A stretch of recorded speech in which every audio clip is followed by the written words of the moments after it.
compartirles el cielo de Dios, la serie La casa de mi Padre, y vamos a ir al mensaje número 4, que le pusimos las cosas que hay en el cielo, las cosas que hay en el cielo.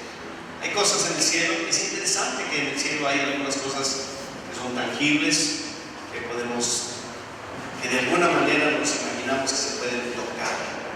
Eso es lo que vamos a ver el día de hoy. Y pues vamos a orar al Señor. ¿Qué les parece? Padre, en el nombre de Jesús te damos gracias por tus bendiciones, por este día. Gracias te damos, Señor. Bendice a cada uno de los que estamos aquí. Te damos toda la gloria, la honra, la alabanza. En el nombre de Jesús te damos muchas gracias. Amén. Bien, esta semana tuvimos la oportunidad de ir a Puerto Vallarta a casar a los muchachos, ¿cómo se llama? A Chelo y a Rod, a lo que es lo mismo, Brenda Lucero y Rodolfo Alonso. Y ayer, ahora se están casando en la playa, ¿verdad? Y no sé si será bonito o no, pero yo no pago porque soy el pastor. Dice que estoy pensando en que de aquí en adelante todos los que se casen en la playa, ¿no? Me invitan y más que andan algunos y aquí hay un montón ya, ¿verdad? Los que pudieron ir, y nosotros, mi esposo y yo, nos regresamos ayer. Vamos a regresar.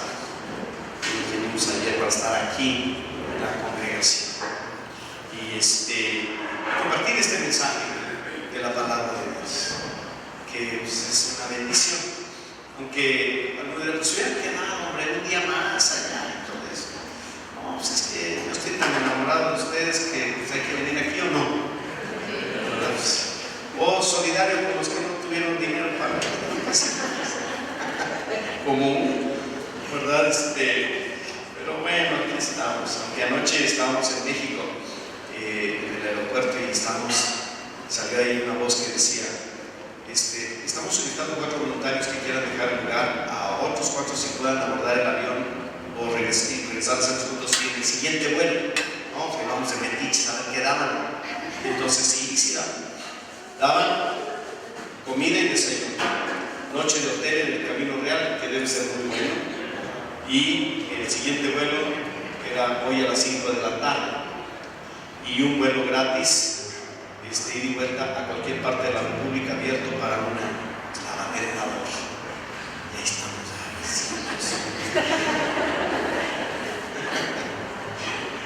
estamos, y luego Pati dice las palabras mágicas: ¿cuánto dan? ¿Cómo que cuánto dan? Pues de dinero, ahí voy. ¿Y cuánto dan? No damos dinero, no más eso. Y Pati, chistes en efectivo. Pero fíjense que nosotros hicimos este viaje ya de ida, fuimos en el camión con todos, pero de regreso lo pagamos con unos kilómetros que teníamos anotados. O sea, no pagamos el boleto de avión, pagamos algo poquito, ¿verdad? Los impuestos, pero no pagamos el boleto de avión. Entonces estábamos así como, a ver si no agarran a los que viajan gratis, que son los primeros que castigan, y nos hubieran dejado, pero no, lo último sí nos mandaron bastante bien tarde, pero ya llegamos. Y bueno, ¿le entiendes a Apocalipsis? ¿Alguno de ustedes ha leído algo pues que no le entiendo mucho? Como que está medio raro todo este asunto de la bestia y el falso profeta y el anticristo y la gran ramera. O sea, yo cuando leí la primera es la gran ramera, pues una mujer que traía muchas ramas y las andaba vendiendo. La gran ramera. O sea, estaba ofreciendo ramas. Ya después entendí que ramera también es otra palabra, ¿verdad? Se refiere a otra cosa. Así me imaginaba yo. Entonces, bueno, ¿qué es esto? ¿Qué es? ¿Cómo entender Apocalipsis? Ok, yo te voy a dar 3 claves de Apocalipsis, 4 claves para entender Apocalipsis. Si tú las sabes, tú dices, no, ahora sí le entiendo, ahora sí el Apocalipsis nace de los mandatos. No, no tanto, pero más o menos. Abre tu Biblia, por favor, en el capítulo número 1 de Apocalipsis. Vamos a hablar del cielo, pero primero quiero que entendamos algunas cosas sobre lo que vamos a ver del cielo. Apocalipsis capítulo número 1.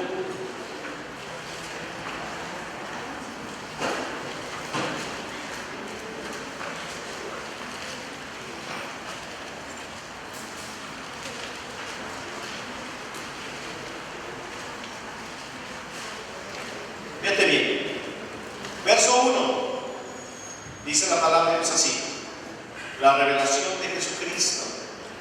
Apocalipsis significa revelación. Apocalipsis significa revelación. ¿Está fácil eso? Sí, eso es lo que significa la palabra Apocalipsis. Simple y llanamente significa revelación. ¿Qué es una revelación?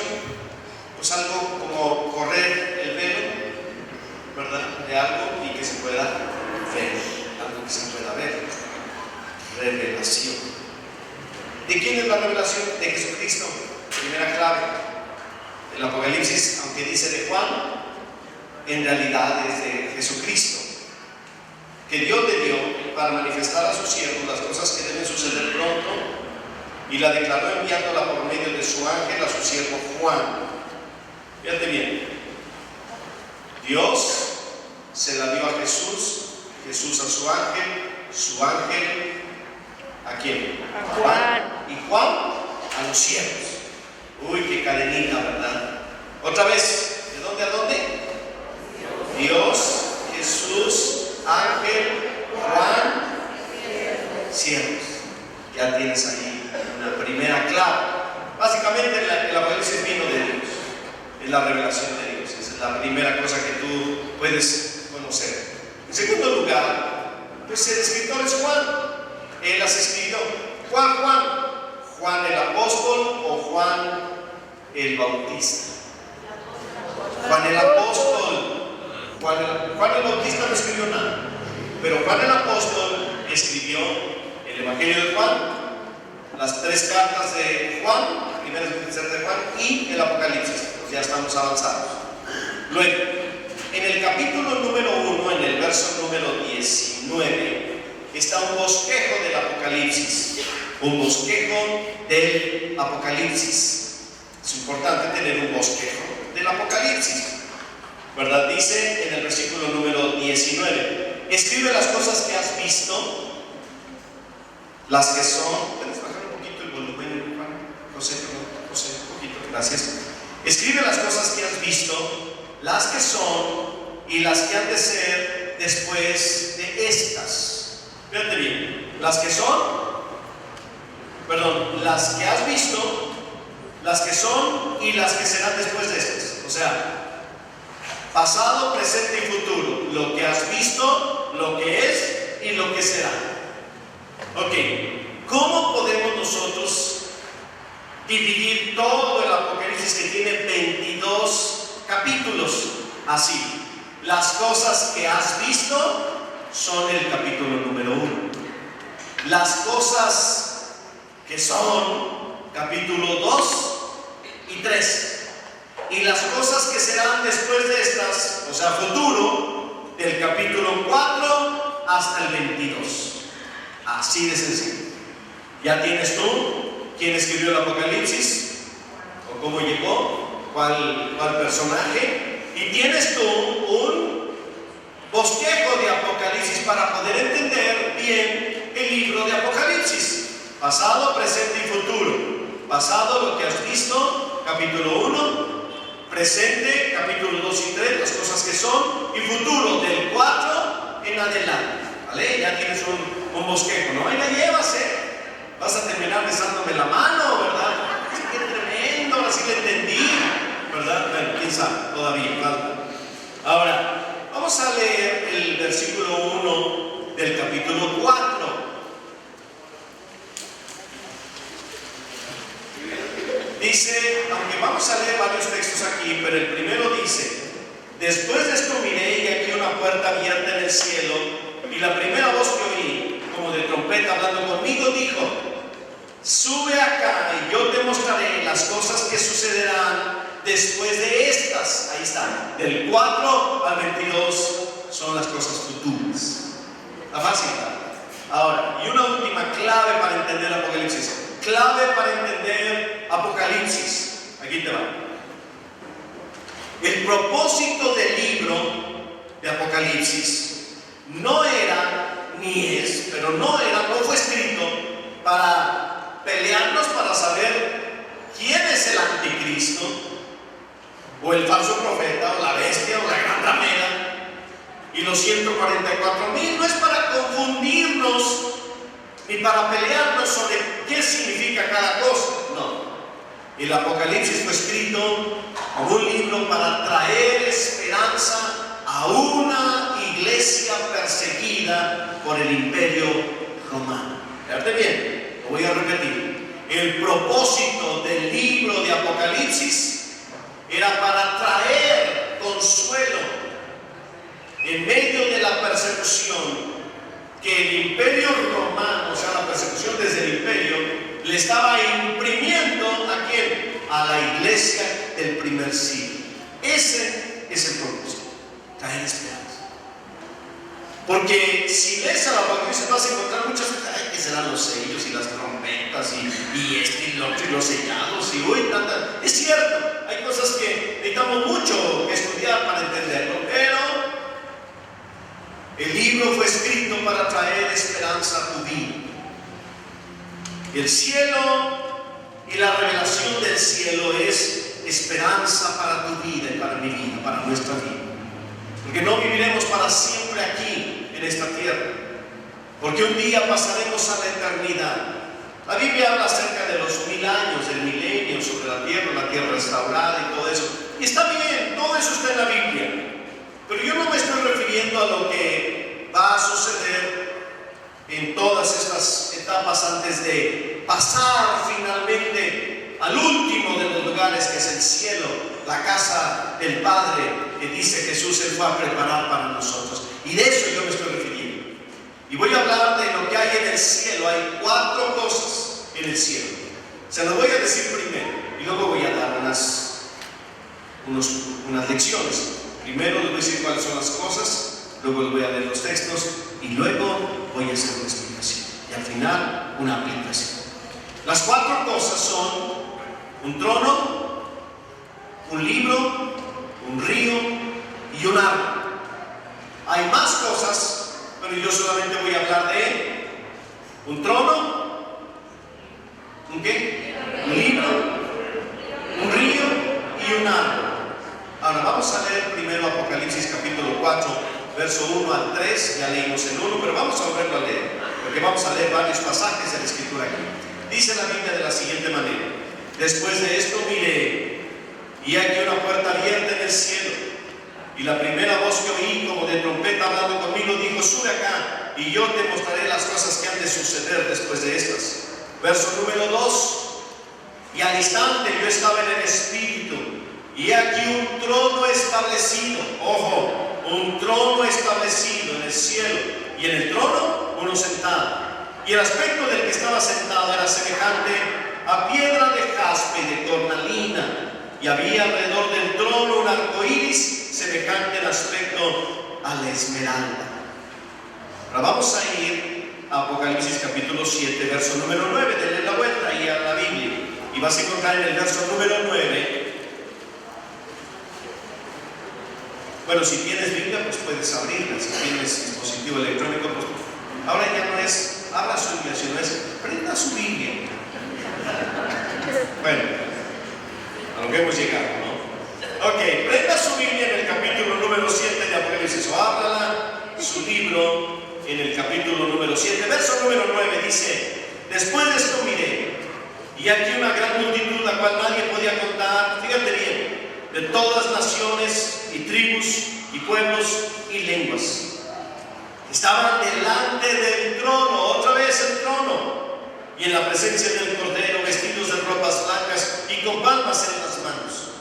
Y clamaban a gran voz diciendo: la salvación pertenece a nuestro Dios, que está sentado en el trono, y al Cordero. Y todos los ángeles estaban en pie alrededor del trono y de los ancianos y de los 4 seres vivientes, y se postraron sobre sus rostros delante del trono y adoraron a Dios. Ahí hasta aquí, ¿verdad? Nos habla acerca del trono y de la adoración. Ahora vamos a Apocalipsis capítulo número 20. Quiero decirles que el Apocalipsis es el último libro de la Biblia, y es palabra de Dios, revelación de Dios.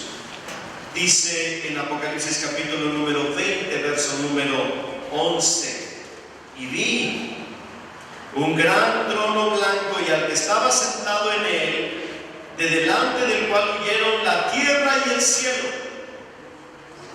y ningún lugar se encontró para ellos. Y vi a los muertos grandes y pequeños de pie ante Dios, y los libros fueron abiertos, y otro libro fue abierto, el cual es el libro de la vida.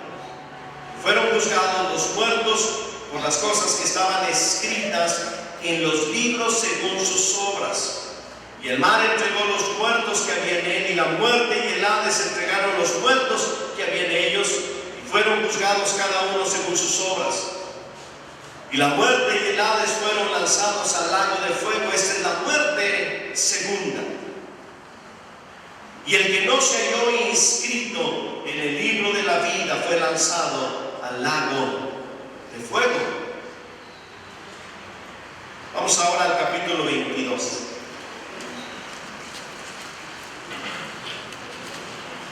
De Apocalipsis. Voy a leer en el versículo número 1. Dice: después me mostró un río limpio de agua de vida, resplandeciente como cristal, que salía del trono de Dios y del Cordero. En medio de la calle de la ciudad, a uno y a otro lado del río, estaba el árbol de la vida, que produce 12 frutos, dando cada mes su fruto, y las hojas del árbol eran para la sanidad de las naciones. Y no habrá más maldición, y el trono de Dios y del Cordero estarán en ella, y sus siervos les servirán. Y verán sus rostros, y verán su rostro, y su nombre estará en sus frentes. No habrá allí más noche, no tiene necesidad de luz de lámpara ni de luz de sol, porque el Dios, el Señor, los iluminará y reinarán por los siglos de los siglos. Ahí está. Estos pasajes que hablan de estas 4 cosas. Comienzo con la primera, el trono. La Biblia dice que hay un trono. De hecho, la Biblia y Apocalipsis habla mucho del trono de Dios. En el Antiguo Testamento se habla del trono de Dios. La Biblia dice que el trono, o el trono de Dios, los cielos es el trono de Dios, ¿verdad? Y la tierra es el estrado de sus pies. Eso dice la Biblia. Pero Apocalipsis nos presenta muchos de estos tronos. Y es interesante, porque cuando uno piensa en el trono, hoy como que me cambiaron la cosa, le subieron, no, ¿verdad? Igual, fui yo solo, ¿verdad? Ok. Cuando uno piensa en el trono de Dios, uno piensa en un lugar de privilegio, de poder, de autoridad, de dominio y de soberanía. Eso es lo que uno piensa. Alguien que está sentado en una posición de autoridad es una persona que tiene un privilegio, el privilegio de gobernar sobre otras personas o sobre otras cosas.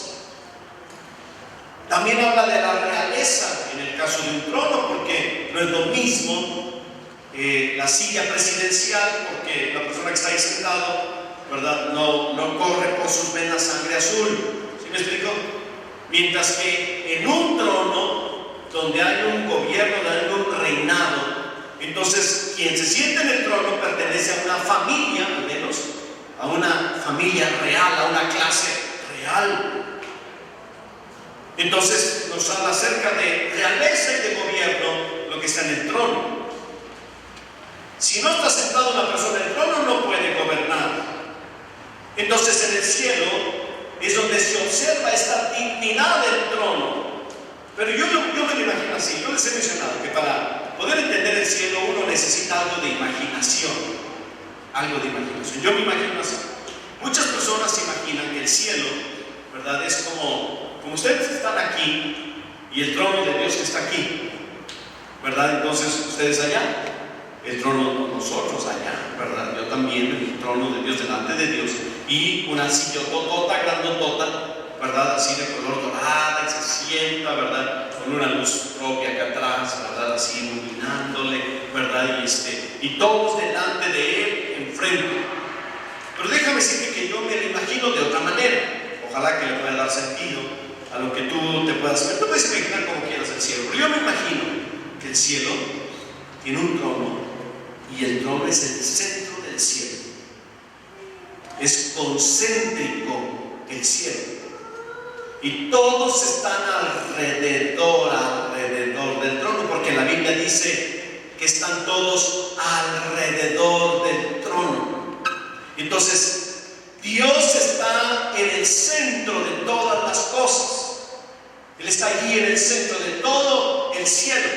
Y todo está alrededor, ¿verdad? Y todos están mirando hacia el centro que es Dios. Porque si yo me imagino que el trono de Dios está aquí y todos enfrente, ¿verdad? Mirando hacia Él, yo me supongo que hay algo atrás. Algunos dirán, pues como en los nacimientos, el diablo allá atrás, ¿verdad? Tampoco no está haciendo los nacimientos. Está el niño Dios, José, María, un burro, un caballo, una vaca y el chamuco atrás, ¿verdad? No sé de dónde lo sacaron esa idea, está ahí atrás, ¿no? Por lo mi mamá sí lo ponía allá. ¿Por qué lo pones allá? Es que el diablo está en todas partes. Pues yo creo que sí. Como decía un pastor, ¿verdad? Oiga, pastor, ¿en su iglesia cuánta gente va? 6. Somos 6 en la iglesia. ¿Está chiquita su iglesia? Sí, somos 6. El Padre, el Hijo, el Espíritu Santo, mi mujer y yo, y el diablo que nunca falta. Somos 6 nada más en la iglesia. O sea, la chiquita era su célula, yo creo que es mi cosa. Bueno, la cuestión es que no me lo imagino así. Yo me imagino todo alrededor del trono, el trono en el centro, ¿verdad? Ahora, el trono de Dios es lo más alto, lo más sublime, lo más puro, lo más perfecto. No hay nadie arriba del trono de Dios. No hay nadie superior al trono de Dios. No hay nadie más grande ni más digno de adoración que es hacia el trono de Dios. Ese es el trono de Dios. Habrá en el cielo un trono. Claro que también hay un trono aquí, pero ahorita vamos a hablar de eso. En el cielo habrá un trono y allí poder, reconocimiento, autoridad y soberanía. La Biblia dice que no solamente los ángeles le tributan adoración hacia el centro, que es el trono de Dios, sino que también la Biblia dice que de toda tribu, de toda nación, de toda lengua, de todas las razas, ¿verdad?, estarán alrededor del trono tributándole adoración a Dios. Así será en el cielo. Así que lo primero que tenemos es un trono. Segundo, tenemos un libro, aunque la Biblia menciona otros libros también, pero yo quiero que usted piense en el libro de la vida. Ahora, los libros que veía Juan, no vaya a pensar usted que los libros que veía Juan eran como los libros que tenemos ahora, que esta es una Biblia y este es un libro, ¿verdad? No era así, no era como nosotros lo vemos, no, era muy diferente. Los libros que veía Juan eran como rollos en forma de pergaminos, ¿sí? ¿Han visto los pergaminos? ¿Verdad? Que se enrollan y luego se abren. Esos eran los libros en los tiempos de Juan. De hecho, los pergaminos, ¿verdad?, los sacaban de una especie de caña, ¿verdad?, que se daba en la ciudad de Pérgamo. Pergamino. Órale, ya sabes otra cosa. Mañana puedes llegar allá con tus compañeros de trabajo y le dicen, ¿tú sabes qué es un pergamino? ¿Verdad? Y te decir, pues algo que se enrolla. Pero tú no sabes lo que ayer aprendí, ¿verdad? Que viene de la palabra Pérgamo. Y Pérgamo era una ciudad. Y esta ciudad, los habitantes se dedicaban a cultivar esas especies de carrizos, ¿verdad?, donde sacaban el carrizo, le quitaban las hojas las secaban, las planchaban, las pegaban y hacían los pergaminos de pérgamo. Ya sabes, ¿sí? Te puedes apantallar a quien quieras mañana. Luego, eran rollos, escribían y escribían. La Biblia dice que Juan vio libros, esos rollos, ¿verdad? Un gran rollo, como el que algunos se echan, ¿verdad? Un gran rollo, ¿verdad? Y había otro libro, el libro de la vida. Me llama la atención que en un libro están escritas todas las obras de las personas, todas las cosas, todo lo que hayas hecho, ahí está escrito, todas las cosas. Pero hay otro libro donde solamente está escrito tu nombre, así como te llamas, ahí está escrito. Oye, si me cambié de nombre, no sé cómo le vas a hacer allá con Dios. Si me cambiaste de nombre, ¿no? A lo mejor y necesitabas echarte un cambiecillo de nombre, ¿no? Tengo una cuñada que ella sí se cambió de nombre porque tenía un nombre muy feillito, pero no lo digo porque luego resulta que hay alguien, ya se me llamo. Como una muchacha de la iglesia que estaba paseando a su perro. Ay, qué bonito perro. ¿Y cómo se llama? Y dice, se llama Lucas. Ay, como yo. Por eso mejor no digo nada, ¿verdad? De los nombres. Entonces, no importa si te cambias de nombre. En realidad, Dios sabe que eres tú, aunque te cambies 10 veces de nombre. La Biblia dice que tu nombre estará inscrito en el libro de la vida, pero tus obras estarán escritas en otros libros.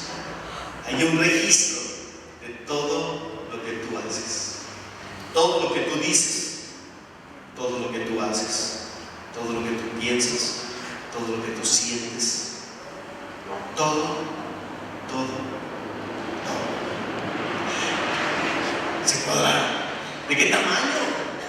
No, pues algunos dirán, mi libro, ¿verdad? No sé, a lo mejor el Geras va a decir, uy, yo he hecho tantas cosas que voy a tener un libro tototote. Y yo digo, vas a tener una biblioteca, mi Geras. Si hubiera digital, la tuya sería digital, ¿verdad? Tantas cosas que ha hecho. Entonces, claro que sí, ¿verdad? O sea, todo estará registrado. Ahora, tu nombre será inscrito en el libro de la vida, Ahora, eso es interesante. En los libros se escribe todo lo que hiciste, pero en el libro nomás tu nombre. Tú vas a ser juzgado por todo lo que hayas hecho y que esté escrito en este libro, en los libros. Pero recibirás la corona de la vida y la vida eterna solamente si tu nombre está inscrito en el libro de la vida. Y déjame decirte, para poder nosotros disfrutar de la vida eterna, nuestro nombre debe estar inscrito en el libro de la vida. No importa si no estás en el padrón electoral, no saliste en las listas de la universidad, preocúpate que tu nombre esté inscrito en el libro de la vida.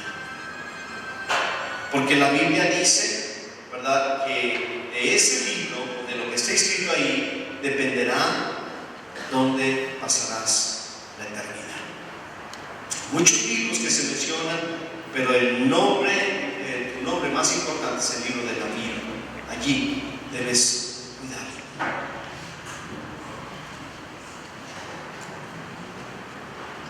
Un río.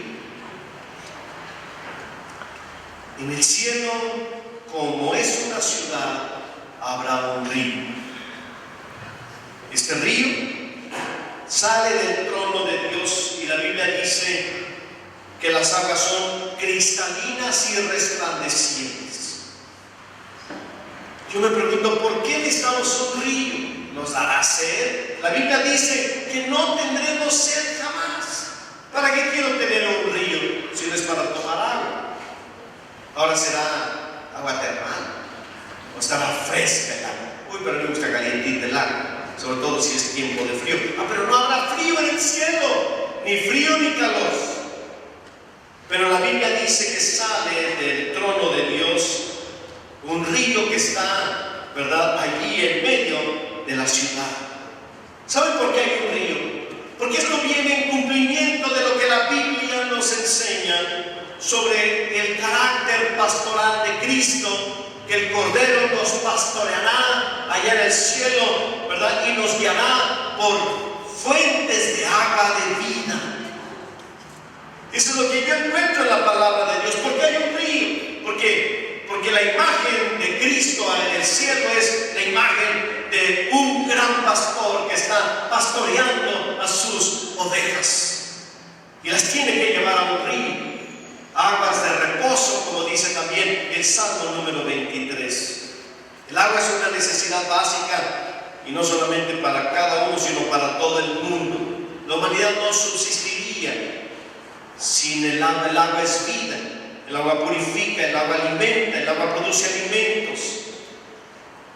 Es vital este líquido. Y Dios se encargará de que tengamos un río permanente de agua de vida allá en el cielo.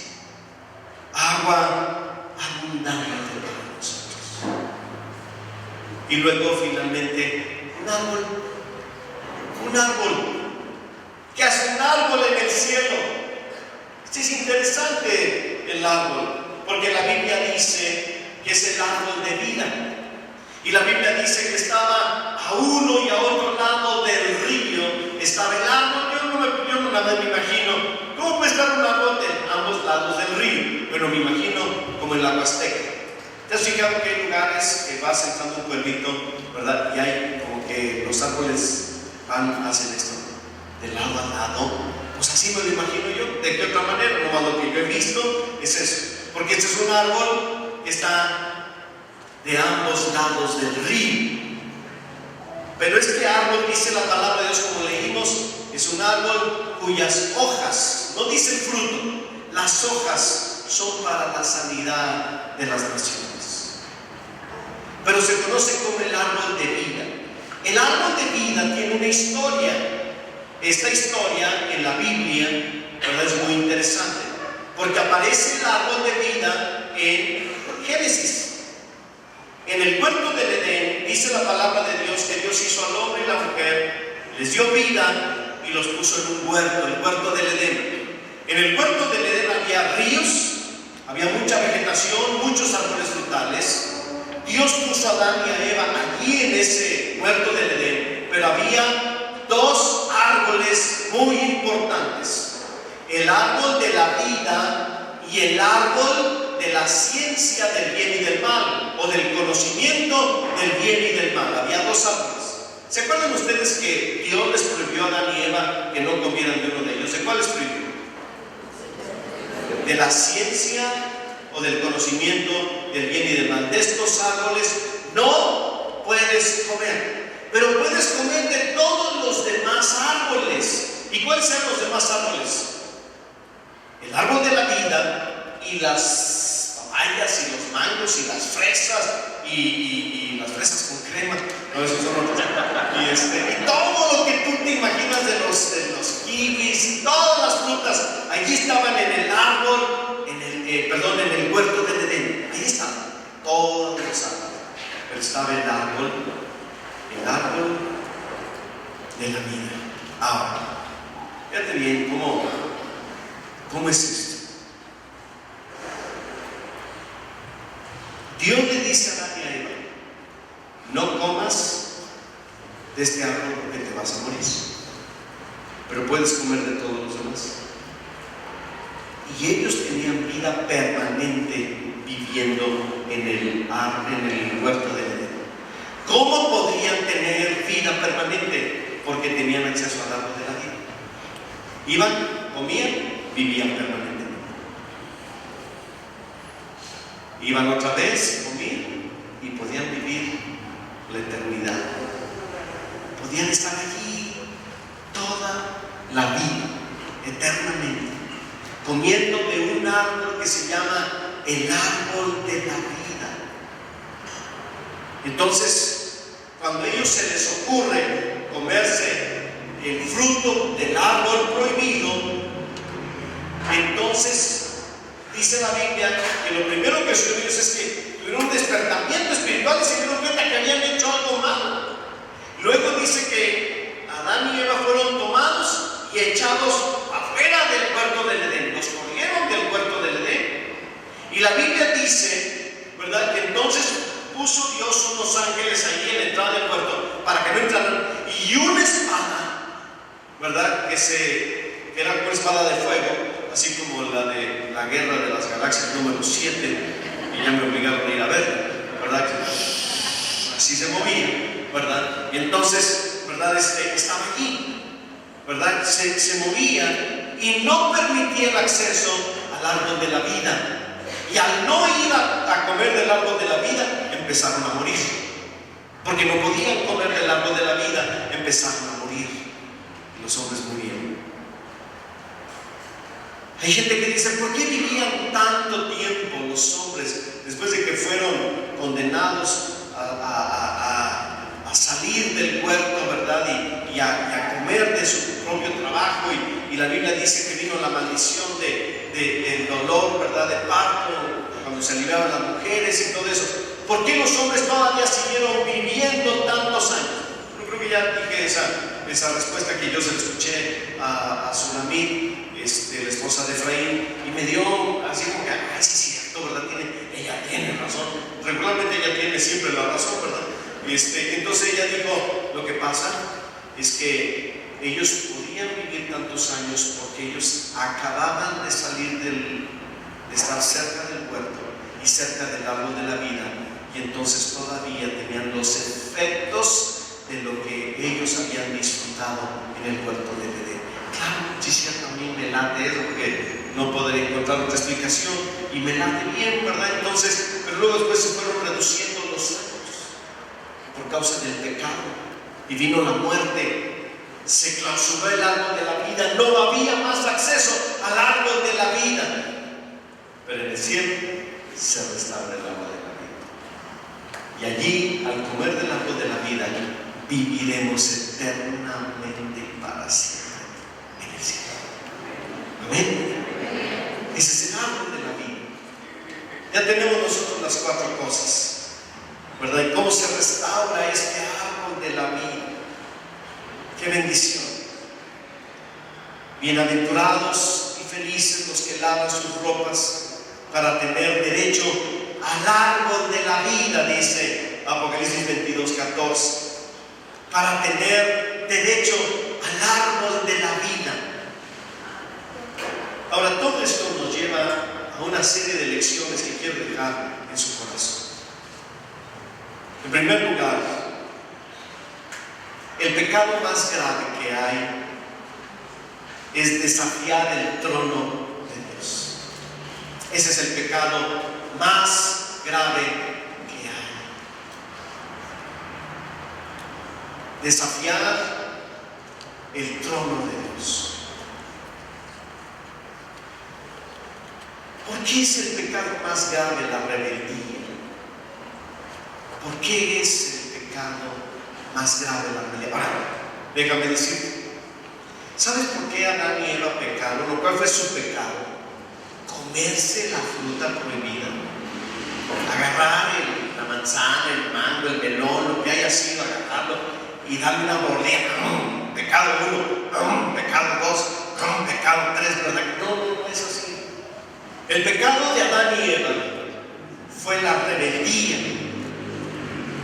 Ellos, ¿verdad?, dijeron básicamente, no es cierto, Dios, nos mentiste.